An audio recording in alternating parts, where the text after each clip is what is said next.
అందరికీ నమస్కారం. అవినీతితో పట్టుబడ్డ TDP top MLA. ఈ విషయాలను తెలుసుకుంది వీడియో మీరు కంప్లీట్‌గా చూడండి. అప్పుడే మీకు కంప్లీట్ ఇన్ఫర్మేషన్ ఏంటో అర్థమవుతుంది. అదేవిధంగా చాలామంది వీడియో చూస్తున్నారు కానీ సబ్స్క్రైబ్ చేసుకోవడం మాత్రం మర్చిపోతున్నారు.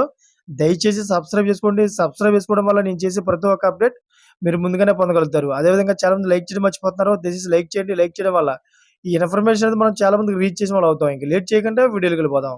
ఫ్రెండ్స్, ఆమె తెలుగుదేశం పార్టీలో తొలిసారి గెలిచిన ఓ మహిళా ప్రజాప్రతినిధి. ఆమెకు టికెట్ ఇవ్వద్దు మొర్రో అని పార్టీ కేడర్ అంతా చెప్పిన చంద్రబాబు మాత్రం ఓ మీడియా అధినేత ఒత్తిడికి తలొగ్గి ఆమెకు సీటు ఇచ్చారు. ఆమె ఆ మీడియా అధినేతను ఎలా మాయ చేసిందో గానీ ఆ కోటాలో సీటు కొట్టేసి ఎమ్మెల్యే అయిపోయింది. ఆ తర్వాత అదే మీడియా నేత సాయంతో మహిళా ప్లస్ కులం కార్డు ద్వారా మంత్రి పదవి కూడా దక్కించుకోవాలని చేసిన ప్రయత్నాలు ఫలించలేదు.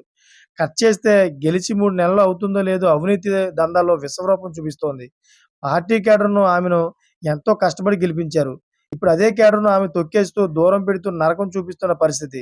3 నెలల్లోనే ఆమె తీరు ఎంతలా మారిపోవడంతో కేడర్ అవాక్కవుతున్న పరిస్థితి. డీలర్లతో మొదలుపెట్టి ఎన్ఆర్‌జీఎస్ వర్కుల వరకు మొత్తం అమ్మేసుకుంటోంది. సీసీ రోడ్లు వచ్చాయి. పర్సెంటేజ్ దందా మొదలైంది. ఆమె వాటా ఆమెకు ఇక ఇవ్వాల్సిందే. ఫీల్డ్ అసిస్టెంట్ పోస్టులకు మండలానికి 15-20 లక్షల మధ్య టార్గెట్లు పెట్టి మరీ వసూలు చేయించిన పరిస్థితి ఆమెలో ఉంది. చూసారా ఫ్రెండ్స్? ఇటువంటి లేటెస్ట్ అప్డేట్స్ కోసం ఛానెల్ సబ్స్క్రైబ్ చేసుకోండి. Thank for watching friends.